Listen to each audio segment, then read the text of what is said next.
Hello everyone. तो previous session को हम लोग आगे कंटिन्यू कर रहे हैं। ठीक है, तो ये हमारे पास एक क्वेश्चन है जिसमें बोला है कि if y minus two equal to zero is the directrix of a parabola. ठीक है, तो हमारे पास यहाँ पे एक पैराबोला है x square minus k y plus 32 equal to जीरो। ठीक है, के नॉट इक्वल टू जीरो है, तो पहले हम इसको अपने स्टैंडर्ड फॉर्मेट में कन्वर्ट कर लेते हैं। ठीक है, तो स्टैंडर्ड फॉर्मेट किस टाइप का होता है याद होगा आपको, Y square equal to 4ax और x square equal to 4ay है ना। तो ये हमारे पास स्टैंडर्ड फॉर्मेट ऑफ पैराबोला है। इसको इसी फॉर्मेट में कन्वर्ट करते हैं क्योंकि x में क्वाड्रेटिक है, तो x को हम इस तरफ रखेंगे, x square equal to minus k y minus minus plus हो जाएगा और ये माइनस 32। के को बाहर निकाल लेते हैं तो ये कितना हो जाएगा, के इंटू वाई माइनस 32/k। ठीक है, अब यहां से अगर हम इसके साथ कंपेयर करें क्योंकि ये इस फॉर्मेट का है, तो यहां से a की वैल्यू कितनी हो जाएगी, तो a इक्वल टू यहाँ पे कितना आ जाएगा, k/4 है ना। और आपको याद होगा कि इस पैराबोला के लिए डायरेक्ट्रिक्स की इक्वेशन हम कैसे लिखते हैं। इसके लिए जो डायरेक्ट्रिक्स की इक्वेशन होती है, डायरेक्ट्रिक्स की इक्वेशन हम कैसे लिखेंगे इसमें, तो पहले आप क्या करो, इसको एक स्टैंडर्ड फॉर्मेट में कन्वर्ट कर लो। तो a की वैल्यू तो हमारे पास k/4 आ गई। इसको अगर मैं कैपिटल X एज्यूम कर लूं तो x square equal to 4a into capital Y। ठीक है, अब इस इक्वेशन के लिए डायरेक्ट्रिक्स की इक्वेशन क्या होती है, क्योंकि x में स्क्वायर है तो डायरेक्ट्रिक्स कितना हो जाएगा, y plus a equal to 0। ठीक है, a की वैल्यू हम क्या पुट कर देंगे, ये, और ये कैपिटल Y क्या है, कैपिटल Y मैंने इस पूरे टर्म को एज्यूम कर लिया है। ठीक है, तो इसके जगह पे वैल्यू पुट कर दो, तो यहां से कैपिटल Y कितना हो जाएगा, y minus 32/k plus k/4 equal to 0 है ना। और यहां से y की वैल्यू किसके इक्वल हो जाएगी, यहां से हम निकाल सकते हैं, और है ना, y माइनस दिस हो गया। और हमारे पास ऑलरेडी डायरेक्ट्रिक्स की इक्वेशन दे रखी है सेम पैराबोला के लिए, तो डायरेक्ट्रिक्स इक्वेशन कितना है, y माइनस 2 इक्वल टू 0 है ना। इसका मतलब दोनों को हम कंपेयर करके वैल्यू निकाल सकते हैं k की। तो यहाँ से k की वैल्यू ये दोनों इक्वेट करेंगे तो क्या हो जाएगा, 32/k minus k/4 equal to 2 के इक्वल हो जाएगा। ठीक है, अब यहाँ से इसको सॉल्व कर लो, क्रॉस मल्टीप्लाई करेंगे तो क्वाड्रेटिक क्या बनेगी, k square plus 8k minus 128 equal to 0। ठीक है, और यहाँ से हमें इसके फैक्टर्स दिख रहे हैं, इसके फैक्टर्स क्या हो जाएंगे, k प्लस 16 इंटू के माइनस 8 इक्वल टू 0 है ना। तो यहाँ से हम k की वैल्यू क्या निकाल सकते हैं, माइनस 16 और 8। तो हमारे पास k की वैल्यू आ गई। लेकिन यहाँ पे इसने एक और कंडीशन, क्योंकि हमें k की दो वैल्यू मिली है, तो ये बोल रहा है कि parabola intersect this circle eight two distinct real points है ना। तो हमें एब्सोल्यूट वैल्यू ऑफ k चाहिए। ठीक है, तो k की इस दोनों में से कोई भी वैल्यू हो सकती है ना। लेकिन हमारे पास ऐसा पैराबोला चाहिए, और ऐसा पैराबोला चाहिए जो कि क्या करे, इस सर्कल को कट करे। सर्कल हमारे पास क्या है, x square plus y square equal to 8, और इसको ये दो पॉइंट पे कट करे। तो सबसे पहले जब इक्वेशन लिखेंगे हम, तो इक्वेशन हमारा क्या हो जाएगा, x square equal to 8 into y minus 4। ये कहाँ कब आएगा, जब हमने k की वैल्यू 8 ले ली है ना, ये 4 k इक्वल टू 8। और k इक्वल टू माइनस 16 के लिए कितना आ जाएगा, x square equal to minus 16 into y plus 2। ये किसके लिए, k इक्वल टू माइनस 16 के लिए। ठीक है, और दोनों कर्व आपको प्लॉट करना आ रहा है। यहाँ पे अगर आप रेडियस देखोगे तो रेडियस कितना है इसका, सेंटर ओरिजिन पे है, और रेडियस कितना हो जाएगा, 2√2 है ना। तो यहाँ पे भी 2√2 होगा। और इस सर्कल को अगर आप देखोगे तो ये सर्कल एक्चुअली में इसके ऊपर से कहीं से पास कर रहा होगा है ना। तो ये इसको कहीं पे कट नहीं करेगा, कट कौन सा वाला करेगा, ये वाला पार्ट करेगा। इसका मतलब k की वैल्यू हम कितनी चूज करेंगे, माइनस 16 चूज करेंगे। लेकिन हमसे यहाँ पे एब्सोल्यूट वैल्यू की पूछी है, तो हम k इक्वल टू क्या लिख देंगे, माइनस 16 का मॉड। तो फाइनल आंसर कितना आ जाएगा 16। ठीक है, तो इस तरीके से आप ये क्वेश्चन सॉल्व कर सकते हो। नेक्स्ट क्वेश्चन पे आते हैं। नेक्स्ट है हमारे पास if Z1 Z2 Z3 are three complex number such that, और यहाँ पे हमारे पास रिलेशन दिया हुआ है mod Z1 equal to 1, mod Z2 equal to 1, mod Z3 equal to 1, है ना। और एक और कंडीशन दिया हुआ है 1/Z1, 1/Z2, 1/Z3, और इसकी वैल्यू भी 1 है ना। अब हमें पता है कि अगर मॉड Z इक्वल टू 1 है तो यहाँ से हम क्या निकाल सकते हैं, mod Z1 square equal to 1, और जब स्क्वायर लिखा रहे तो इसको हम क्या कर सकते हैं, Z1 और Z1 बार के फॉर्मेट में लिख सकते हैं, और यहाँ से Z1 की वैल्यू किसके इक्वल आ जाएगी, 1/Z1 बार, है ना। और सिमिलरली इस यहाँ से भी हम Z2 निकाल सकते हैं 1/Z2 बार, और यहाँ से भी वैल्यू निकाल सकते हैं Z3 इक्वल टू 1/Z3 बार। ठीक है, Z1 Z2 Z3 की वैल्यू हम यहाँ पे पुट कर रहे हैं, तो ये कितना आ जाएगा 1/Z1 कितना हो जाएगा, Z1 bar plus Z2 bar plus Z3 bar mod equal to 1, है ना। और इस सारे मॉड को कंबाइन करेंगे तो ये कितना दे देगा, बार को कंबाइन करेंगे तो इसी चीज को हम इस तरीके से भी लिख सकते हैं, क्योंकि बार की प्रॉपर्टी होती है कि वो एडिशन में अलग अलग सब पे चला जाता है। ठीक है, और हमें ये भी पता है कि Z का जो मॉड होता है और Z बार का जो मॉड होता है दोनों क्या होता है, सेम होता है। तो यही चीज किसके इक्वल हो जाएगी, Z1 plus Z2 plus Z3 mod equal to 1, है ना। तो यहां से हम क्या बोल सकते हैं कि ये जो वैल्यू है हमारे पास Z1 Z2 Z3, इसकी मॉड की वैल्यू किसके इक्वल हो जाएगी, 1 के इक्वल हम यहाँ पे लिख सकते हैं। ठीक है, नेक्स्ट क्वेश्चन पे आते हैं। नेक्स्ट हमारे पास if the fourth term in the expansion of this is 200 then find the value of x। ठीक है, सबसे पहले हम इसका जनरल टर्म लिखते हैं। तो हमारे पास जो एक्सपेंशन है वो क्या है, x to the power 1 log of 10x plus 1। ठीक है, प्लस 1, और इस प्लस 1 को, ठीक है, इस प्लस 1 को मैं क्या लिख रहा हूं, log 10 बेस 10 भी लिख सकते हैं। ठीक है, और अगर ये 10 बेस 10 हो गया, इस तरीके से भी कर सकते हो आप, या अभी सेम हम इसको ऐसे ही रहने देते हैं। पहले इस पूरे टर्म का जनरल टर्म लिख लेते हैं, plus x to the power 1/12 whole to the power 6 हमें दिया हुआ। इसका फोर्थ टर्म लिखना है, इसका मतलब r की वैल्यू कितनी हो जाएगी, t4 के लिए r की वैल्यू 3 हो जाएगी।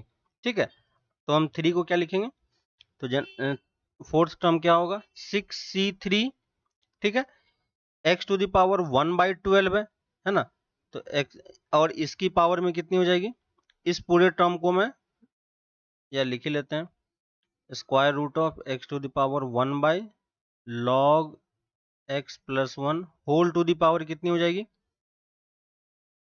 3, और ये सेकेंड वाला टर्म कितना हो जाएगा x to the power 1/12 whole to the power 3, है ना। अब इसको सिंप्लीफाई कर लेते हैं, तो T4, और T4 की वैल्यू हमें कितनी दी हुई है 200, इसने हमें दे रखी है, तो ये हमारा हो गया 200।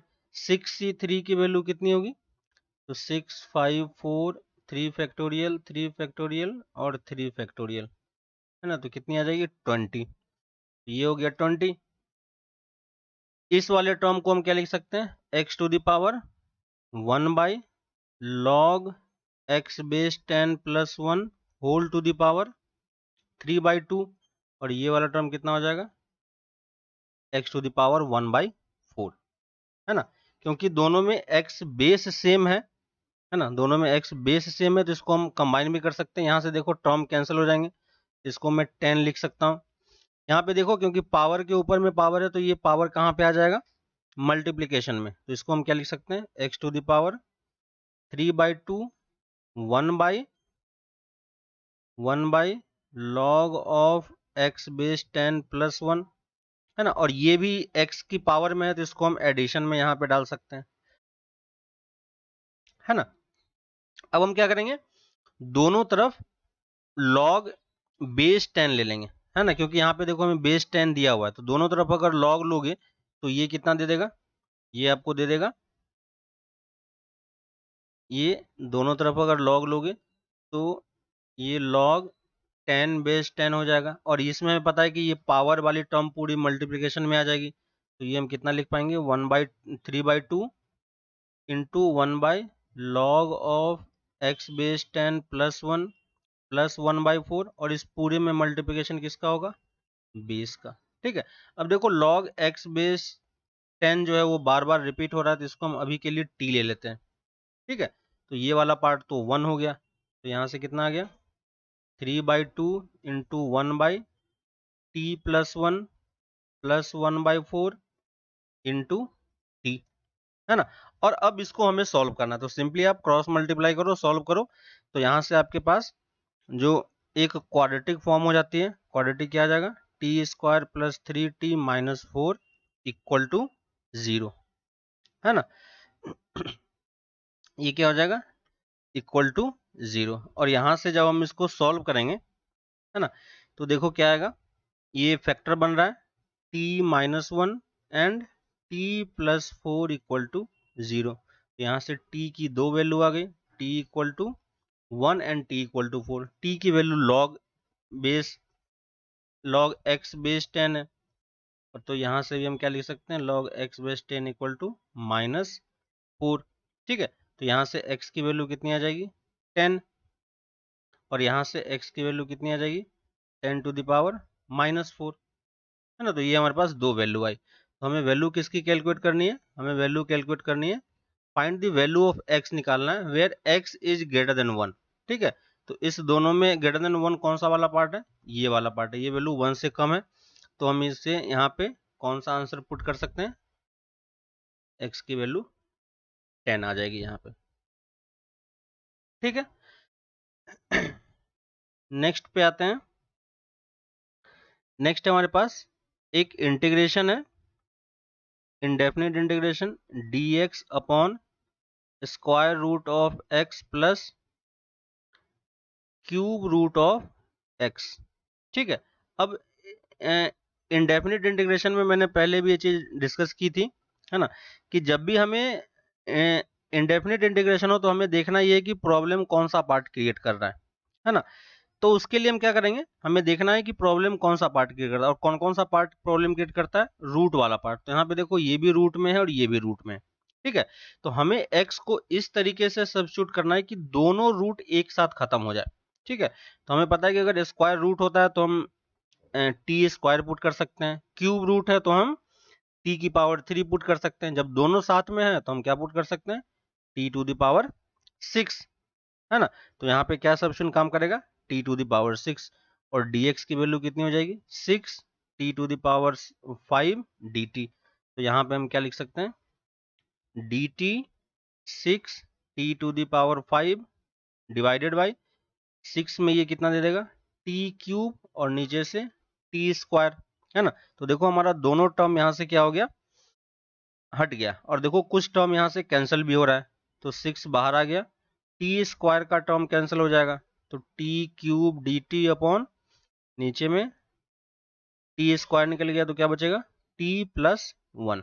ठीक है, यहाँ पे हम क्या कर सकते हैं, +1 और -1 का टर्म कर सकते हैं, +1 -1 करने से क्या होगा कि ऊपर वाला टर्म फैक्टर बन जाएगा। ठीक है, तो फर्स्ट टर्म हमारे पास क्या आ जाएगा, t² -t +1, और सेकेंड टर्म क्या आ जाएगा, -1/t + 1 dt। हमने यहाँ पे क्या किया, इस पार्ट को a³ + b³ वाले फॉर्मूले से अलग कर दिया, और इस वाले पार्ट को सिंपली यहाँ पे हमने लिख दिया है।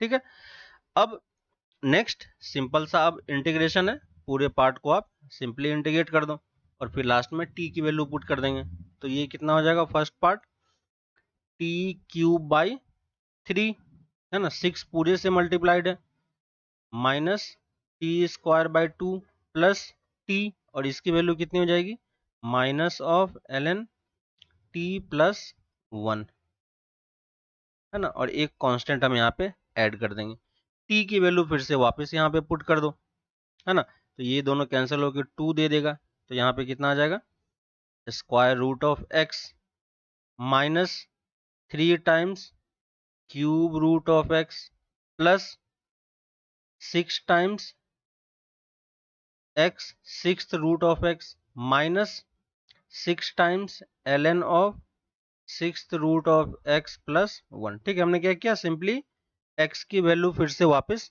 पुट कर दी। और देखो इंटीग्रेशन की वैल्यू इसने ऑलरेडी ये दे रखा है, तो हमसे इसने ये वैल्यू पूछी है, तो ए बी सी डी हम यहाँ से निकाल सकते हैं, है ना। तो a की वैल्यू अगर कंपेयर करोगे डायरेक्टली तो a की वैल्यू कितनी हो जाएगी 2, b की वैल्यू -3, ठीक है, c की वैल्यू 6 और d की वैल्यू -6। और हमें जो वैल्यू चाहिए वो क्या है 20a plus b plus c plus d.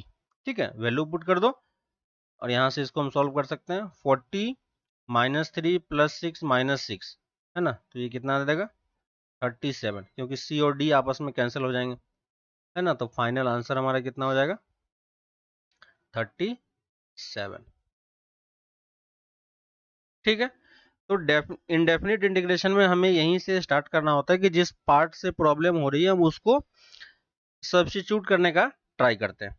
ठीक है, नेक्स्ट क्वेश्चन पे आते हैं। नेक्स्ट हमारे पास दो फंक्शन है, F X equal to X square E to the power twice x minus 1 और दूसरा है A times signum of x plus 1 into cos of twice x minus 2 plus B X square. ठीक है, और ये x की value less than equal to 1 के लिए और ये value x greater than equal to 2 के लिए। सिग्नम फंक्शन के बारे में हमें पता है ना, कि x प्लस 1 ये वाले वैल्यू हमें क्या देगी 1 दे देगी, कब, जब x की वैल्यू ग्रेटर देन -1 हो। और ये किस इंटरवल में है, पॉजिटिव इंटरवल में ही है ना। तो यहाँ पे कोई प्रॉब्लम एक्चुअली में है ही नहीं, सिंपली हम क्या कर सकते हैं, इसको हटा भी सकते हैं, है ना, क्योंकि ये वैल्यू फाइनली हमारे पास क्या आने वाला है 1 ही आने वाला है। ठीक है, तो इस वाले टर्म को मैं बस इधर शिफ्ट कर दे रहा हूं। ठीक है, तो अब हमारे पास क्वेश्चन क्या बन गया, ये बन गया। ठीक है, तो ये सिग्नम फंक्शन है। सिग्नम फंक्शन पता है कि कहाँ पे कैसे वर्क करता है। ठीक है, सिग्नम का डेफिनेशन क्या होता है, सिग्नम ऑफ एक्स अगर हम लिखते हैं तो ये वैल्यू 1, 0 और -1 देती है।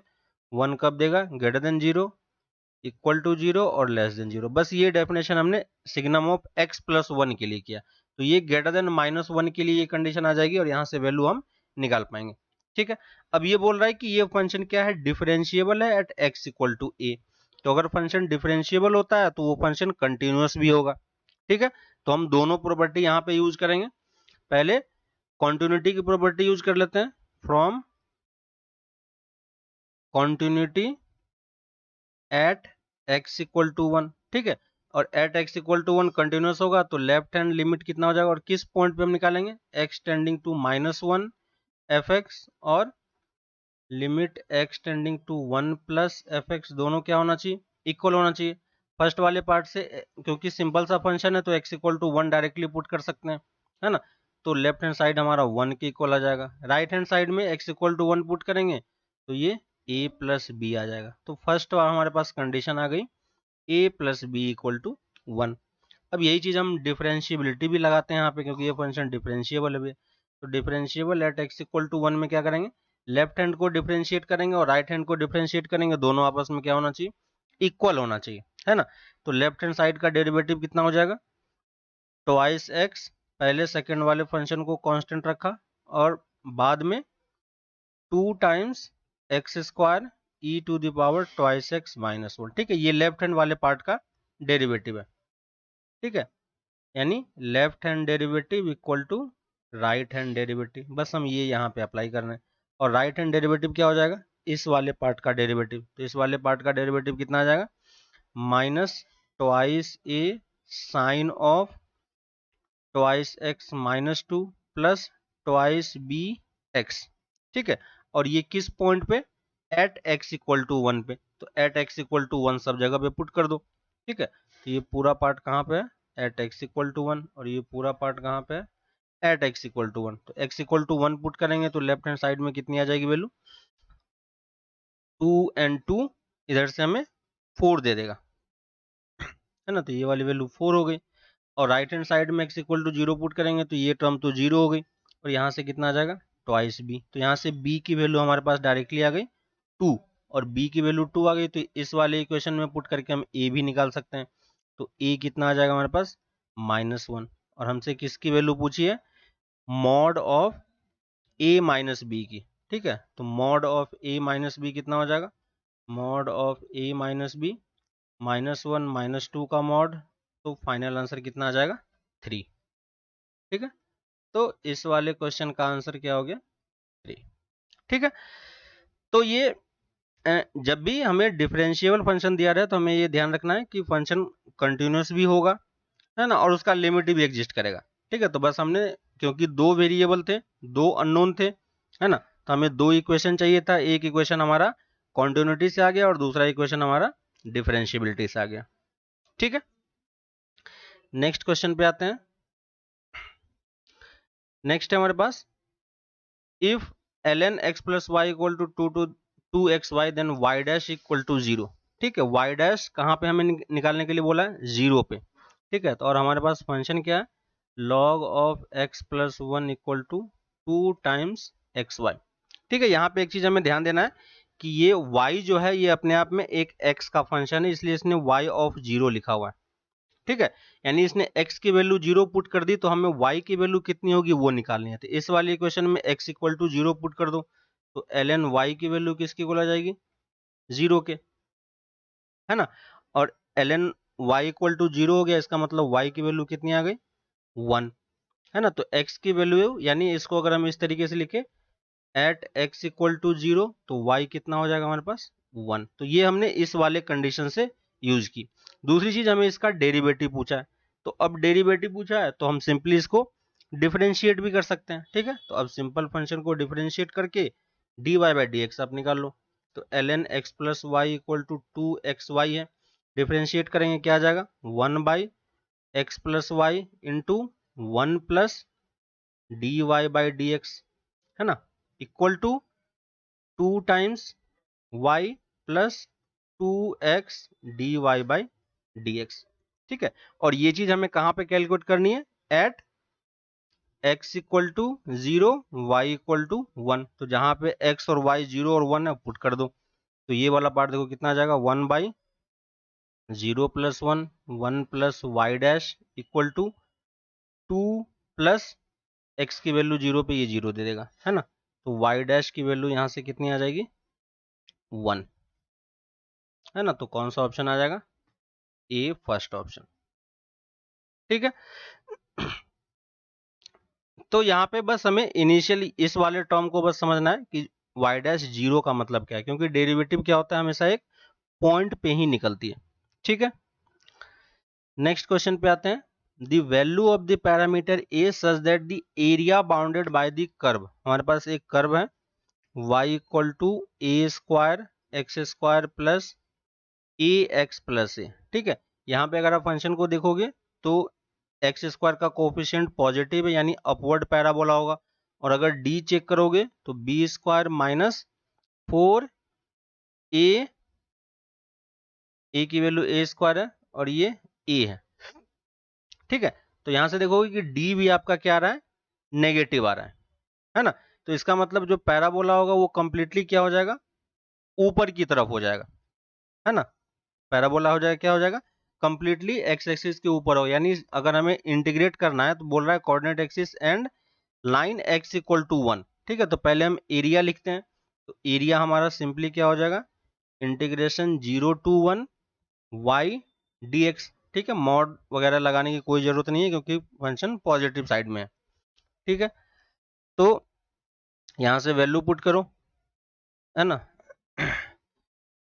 यहाँ पे करेक्शन कर लो, ये ए नहीं है ये 1 है। ठीक है, तो हमारे पास फंक्शन है y a square plus y square equal to 1, और यहाँ से अब डी चेक करोगे तो a square minus 4 a square, और ये वैल्यू कितनी आ रही है -3 a square, d less than 0 इसलिए फंक्शन हमारा पॉजिटिव है। ठीक है, तो वाई डी एक्स हो जाएगा, तो एरिया हम यहाँ से कितना लिख पाएंगे 0 to 1 a square x square into a x plus 1 into d x. ठीक है, तो एरिया यहाँ से कितना हो जाएगा फर्स्ट वाले पार्ट का A square by 3 into X cube plus A by 2 X square plus X, और ये इंटीग्रेशन 0 से 1 तक, है ना। तो फाइनली जो ए हमारा आ जाएगा वो क्या होगा, ए जो आएगा वो A square by 3 plus A by 2 plus 1, और एलसीएम ले लेंगे तो थोड़ा सा इजी दिखेगा, है ना। क्या आ जाएगा, ट्वाइस ए स्क्वायर प्लस थ्राइस ए प्लस 6। तो हमारे पास जो एरिया निकल के आया वो भी एक पैराबोला ही आया, है ना। वो पैराबोला आया किसके फॉर्मेट में, ए के फॉर्मेट में, ए के फॉर्मेट में। तो ये ट्वाइस ए स्क्वायर प्लस थ्राइस ए प्लस 6 आ जाएगा, ठीक है। अब ये बोल रहा है कि हमें वैल्यू ऑफ ए निकालनी है जिसके लिए एरिया क्या हो, लीस्ट हो, ठीक है। ए लीस्ट हो, इसका मतलब यहाँ पे दिख रहा है आपको कि पैराबोला अपवर्ड पैराबोला है, तो हमें लीस्ट वैल्यू निकालनी है। और लीस्ट वैल्यू हमें कहाँ पे मिलती है, एक्स की value minus B by twice A पे, है ना। तो minus B by twice A की वैल्यू कितनी होगी, है ना। तो किस पॉइंट पे हमें लिस्ट मिलेगा, लिस्ट हमें मिलेगा x equal to minus B by twice A की वैल्यू पे, और minus B by twice A कितना होगा, माइनस 3 बाई ट्वाइस 2 इंटू 2, तो कितना हो जाएगा, माइनस 3 बाई 4। तो हमें लिस्ट वैल्यू कहाँ पे मिलने वाली है, माइनस 3 बाई 4 पे। तो यही वैल्यू हमारे लिए क्या हो जाएगी, ए की मिनिमम वैल्यू हो जाएगी, है ना। ए की वैल्यू हो जाएगी जिसके लिए एरिया हमारा क्या हो जाएगा, लिस्ट हो जाएगा, ठीक है। नेक्स्ट क्वेश्चन पे आते हैं। नेक्स्ट है हमारे पास फिर से एक इंटीग्रेशन है, आई दिया हुआ है square root of 10x plus square root of cot x dx, ठीक है। यहाँ पे किस वाले पार्ट से प्रॉब्लम है, इंटीग्रेशन में हमें यही देखना है कि हमें प्रॉब्लम किस पार्ट से हो रही है। तो यहाँ पे स्क्वायर रूट से हो रही है ना, और बेसिकली tan और कॉट में भी हो रहा है। तो हम क्या करेंगे, पहले सबसे पहली चीज कि हम इसको कन्वर्ट कर लेंगे साइन कॉस में, है ना। तो जब इसको साइन कॉस में कन्वर्ट करोगे तो ऊपर में कितना आ जाएगा, sign X plus cos x, ठीक है। रूट को आप लिखो और एलसीएम वगैरह ले लो, और यहाँ पे नीचे में कितना आ जाएगा, sign X plus cos x, ठीक है। अब प्रॉब्लम किस वाले पार्ट से, इस रूट से, ठीक है। तो हमको हमें इसको इस तरीके से सब्स्टिट्यूट करना है कि ये रूट से बाहर निकल जाए, ठीक है। और ऊपर वाले टर्म को अगर ध्यान दोगे तो ये किसका डेरिवेटिव है, ये डेरिवेटिव है, ऊपर वाला जो टर्म है वो किसका डेरिवेटिव है, ये है sine x minus cos X का, ठीक है। इसको डिफरेंशिएट करोगे तो आप यही टर्म मिलेगा। और इसका एक और फायदा है कि अगर आप इसको स्क्वायर करते हो तो आपको इसी फॉर्मेट का टर्म भी मिलता है, ठीक है। तो देखो अगर मैं इसको स्क्वायर करता हूं तो क्या मिलेगा, sine square x plus cos square x 1 दे देगा, और minus 2 sine x into cos x, है ना। इसका मतलब हमें इस टाइप का टर्म नीचे में जनरेट करना है। तो यानी इस इंटीग्रेशन को मैं क्या लिख सकता हूँ, sign X plus cos x, ठीक है। स्क्वायर रूट, हमें इसके साथ माइनस का साइन चाहिए तो एक माइनस तो मैंने यहाँ लगा दिया, ठीक है। और 2 से मल्टीप्लाई डिवाइड भी कर दिया, है ना। और हमें एक और यहाँ पे हमें क्या करना होगा, ठीक है। 2 साइन एक्स वगैरह टर्म हमारे पास जनरेट हो गया। अब इसमें देखो कि यहाँ पे हम अगर +1 और -1 करते हैं, ठीक है। तो ये मैंने एक +1 किया और एक -1 कर दिया बाहर में, ठीक है। लेकिन अभी भी आपको चीजें दिख रही है कि इसको जब ऐड करोगे तो क्या आ जाएगा, एक 2 का टर्म एक्स्ट्रा आ रहा है कि नहीं, एक 2 का टर्म एक्स्ट्रा आ रहा है। तो उस 2 के टर्म को हम क्या करेंगे, उस 2 के टर्म को हम बाहर लिख लेंगे, है ना। यानी हमें इसी चीज को क्या करना होगा, 2 से डिवाइड भी करनी होगी, है ना। बस हम क्या कर रहे हैं, इस टर्म को किसी तरीके से एडजस्ट कर रहे हैं कि हमें फिर से उसी टाइप का टर्म कुछ मिलने लगे, है ना। सेम उसी टाइप का टर्म मिलेगा तो हमारा काम थोड़ा सा इजी हो जाएगा, ठीक है। तो ये हमने क्या किया। लेकिन यहाँ पे एक चीज आपको और दिख रही है कि अगर हम इसको सॉल्व करेंगे तो ऊपर में एक माइनस का सिंबल रह ही जाएगा, है ना। तो हमें माइनस के सिंबल को भी एडजस्ट करना है। तो माइनस के सिंबल को एडजस्ट करने के लिए क्या करेंगे, सिंपली हम पूरे इक्वेशन को माइनस से मल्टीप्लाई कर देंगे। तो माइनस से मल्टीप्लाई करोगे तो ये माइनस और ये प्लस हो गया। तो अब देखो ये पूरा परफेक्ट फॉर्मेट बन रहा है, ठीक है। और ये 2 जो है ये नीचे वाला टर्म पूरा स्क्वायर रूट के अंदर में ही है, ठीक है। तो ये हमने थोड़ा सा एडजस्टमेंट किया। और अब देखो इंटीग्रेशन क्या बन जाएगा, ये स्क्वायर रूट ऊपर चला जाएगा तो ये स्क्वायर रूट आ गया, ऊपर में हमारे पास sine X plus cos X का टर्म आ गया, नीचे में स्क्वायर रूट के अंदर ये प्लस में है तो इसको हम पहले लिख रहे हैं, माइनस टाइम्स ये वाला टर्म हमारे पास क्या है, इसके इक्वल है, ठीक है। तो ये क्या हो जाएगा, sine x minus cos X का होल स्क्वायर, ठीक है। अब देखो हमारा परफेक्ट फॉर्म बन गया। अब हम इसको टी ले लेंगे तो ऊपर में हमारे पास डी टी बन जाएगा, ठीक है। तो हम क्या सब्स्टिट्यूट करेंगे, sine x minus cos x equal to t, तो इसका डेरिवेटिव क्या हो जाएगा, cos x plus sine x of d x equal to d t, है ना। तो इसी को अब हम क्या लिख पाएंगे, square root of d t upon square root of 1 minus t square. देखो कितना सिंपल सा फंक्शन बन गया। और इसका इंटीग्रेशन तो हमें पता है, तो ये कितना होता है, square root of sine inverse of T plus C, और टी की वैल्यू हम फिर से वापस पुट कर देंगे तो कितना हो जाएगा, square root of sine inverse of sine x minus cos x plus C, ठीक है। तो देख लो कौन सा ऑप्शन मैच कर रहा है, देखो सारा उसी फॉर्मेट का है, रूट का टाइम है साइन इनवर्स ऑफ, है ना, साइन के टर्म में होगा तो कौन सा ऑप्शन आ जाएगा हमारे पास, सी ऑप्शन यहाँ पे मैच कर जाएगा, ठीक है। तो इंटीग्रेशन में बस आपको यही चीज ध्यान देनी होती है कि कौन सा पार्ट प्रॉब्लम कर रहा है और उसको हम किस तरीके से सब्स्टिट्यूट करें कि सारा टर्म सिंप्लीफाइड हो जाए, ठीक है। नेक्स्ट क्वेश्चन पे आते हैं। नेक्स्ट है digit at the unit place of this sum, ठीक है। तो इस सम में देखो अगर आप ध्यान दोगे कि 1 फैक्टोरियल की वैल्यू कितनी होगी, 1 फैक्टोरियल की वैल्यू 1 ही होती है, 2 फैक्टोरियल की वैल्यू 2 ही होती है, 3 फैक्टोरियल की वैल्यू 6 दे देती है ना, 4 फैक्टोरियल की वैल्यू 24 आ जाती है, और 5 फैक्टोरियल की वैल्यू अगर आप देखोगे तो ये कितना आ जाएगा, इसको 5 से मल्टीप्लाई करेंगे तो 120, है ना। इसका मतलब क्या हो गया, और यहां से 6 फैक्टोरियल 7 फैक्टोरियल और जितने भी फैक्टोरियल हैं, जो भी टर्म आपके पास होगा लास्ट में 0 आएगा ही आएगा, है कि नहीं। यानी 5 से आगे हमेशा क्या होगा, लास्ट प्लेस पे 0 ही होगा, है ना। तो 4 n greater than equal to 5, n factorial will have 0 at the unit place, है ना। अब हमने यूनिट प्लेस ही क्यों दिया, क्योंकि इसने यूनिट प्लेस के ही बारे में पूछा है, इस पूरे सम के बारे में। तो आपको यहां से ये चीज समझ में आ रही होगी कि 5 से आगे जितने भी टर्म होंगे यानी 208 फैक्टोरियल तक सारे टर्म में 0 लास्ट में आएगा ही। तो सबको अगर आप नंबर्स को ऐड करोगे तो कितने नंबर भी हो सबके यूनिट प्लेस पे तो 0 ही आने वाला है। यानी यूनिट प्लेस का नंबर कौन डिसाइड करेगा, इन सारे नंबर्स का जो, इन सारे नंबर्स के एडिशन पे जो यूनिट प्लेस होगा, है ना। अब हमें 1 फैक्टोरियल का स्क्वायर निकालना है, तो अगर हम इसका स्क्वायर करेंगे तो कितना आ जाएगा 1, इसका स्क्वायर करेंगे तो 4, इसका स्क्वायर करेंगे तो 36, इसका स्क्वायर करेंगे तो 24 का स्क्वायर। निकालने की जरूरत नहीं है क्योंकि यूनिट प्लेस का नंबर सिर्फ कौन डिसाइड करता है, सिर्फ यूनिट प्लेस के डिजिट ही डिसाइड करते हैं।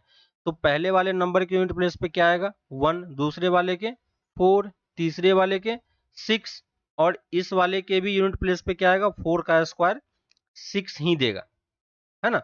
4 का स्क्वायर हमारे पास कितनी आ जाएगी 6 ही आ जाएगी, ठीक है। तो अब आप ऐड करके देखो, है ना, और बाकी सारे नंबर के यूनिट प्लेस पे क्या आएगा, सिर्फ 0 आएगा। तो यानी ये जो सम होगा यही सम हमें क्या देने वाला है, यूनिट प्लेस का नंबर। तो ऐड करके देख लो कितना हो गया 10 और 6 17, तो यूनिट प्लेस पे नंबर कौन सा आ जाएगा 7। तो हम कौन सा मार्क कर सकते हैं 7, हम यहाँ पे ऑप्शन चूज कर सकते हैं, है ना। कुछ भी नहीं है, बस आपको यूनिट प्लेस के नंबर्स को ध्यान देना है, ठीक है। नेक्स्ट क्वेश्चन पे आते हैं। नेक्स्ट है if a B c are any real number, suppose that there are real number x y z not all zero such that, यहाँ पे हमारे पास 3 इक्वेशन है, ठीक है। इसको मैं थोड़ा सा सिंप्लीफाइड फॉर्मेट में लिख लेता हूँ, x minus c y minus b z equal to 0, ठीक है। सबको एक तरफ लेके आ रहे हैं ताकि हमें इक्वेशन सही फॉर्मेट में दिखाई पड़े।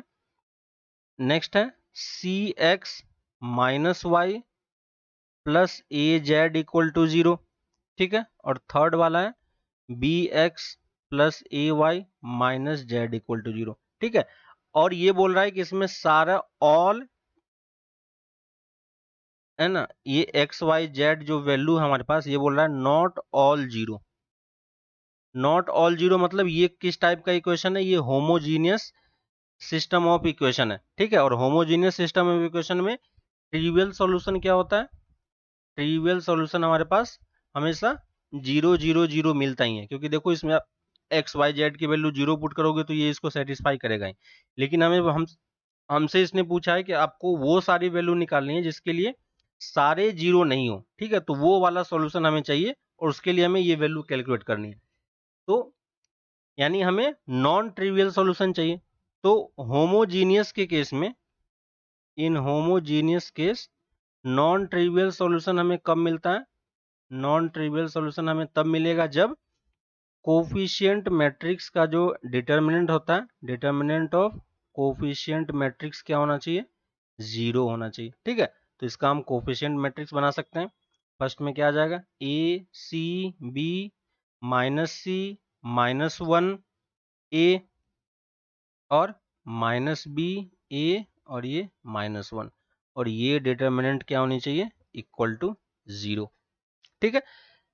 सिंपल सा फंक्शन है, आप सिंपली इसको ओपन कर दो। तो फर्स्ट कॉलम के फर्स्ट रो के अबाउट अगर ओपन करेंगे तो देखो कितना आ जाएगा, minus minus plus 1 minus a square plus c कितना दे देगा, minus c minus a b, है ना, minus c minus a b. और थर्ड टर्म क्या आ जाएगा, माइनस बी में ए सी प्लस बी, ठीक है। इसको सॉल्व कर लो, कितना आ जाएगा, 1 minus a square minus c square minus a B c minus a B c minus b square equal to 0। और हमसे जो वैल्यू इसने निकालने के लिए बोली है वो किसकी वैल्यू पूछी है, A square plus B square plus C square minus twice A B C, ठीक है। तो यहाँ से देखो उसी टाइप का टर्म जनरेट हो रहा है, सारे टर्म को उस तरफ लेके चले जाओ, A square plus B square plus C square minus twice A B C, और plus twice A B C की वैल्यू किसकी इक्वल हो जाएगी, 1 के इक्वल, ठीक है। तो सिंपली इस डिटरमिनेंट को सॉल्व करना है, वो वैल्यू आपको ऑटोमेटिकली यहाँ से दिख जाएगी, है ना। तो इसका आंसर क्या हो जाएगा, 1, ठीक है। तो यहाँ तक आज हमने सॉल्व किया, इसको यहीं पे अभी हम लोग रख रहे हैं, ठीक है। नेक्स्ट क्लास में हम इसको आगे के क्वेश्चन इसको हम सॉल्व करेंगे, है ना। आपके पास कोई और डाउट होता है, किसी टाइप का कुछ क्वेश्चन है तो आप उसको पूछ सकते हो, ठीक है। नहीं तो आप प्रैक्टिस करते रहो और फिर हम इसको आगे की क्लास में फिर से क्वेश्चंस लेंगे और उसको हम लोग सॉल्व करते जाएंगे, ठीक है। तो फिर मिलते हैं नेक्स्ट क्लास में, तब तक आप लोग प्रैक्टिस करते रहो। ओके, चलो बाय।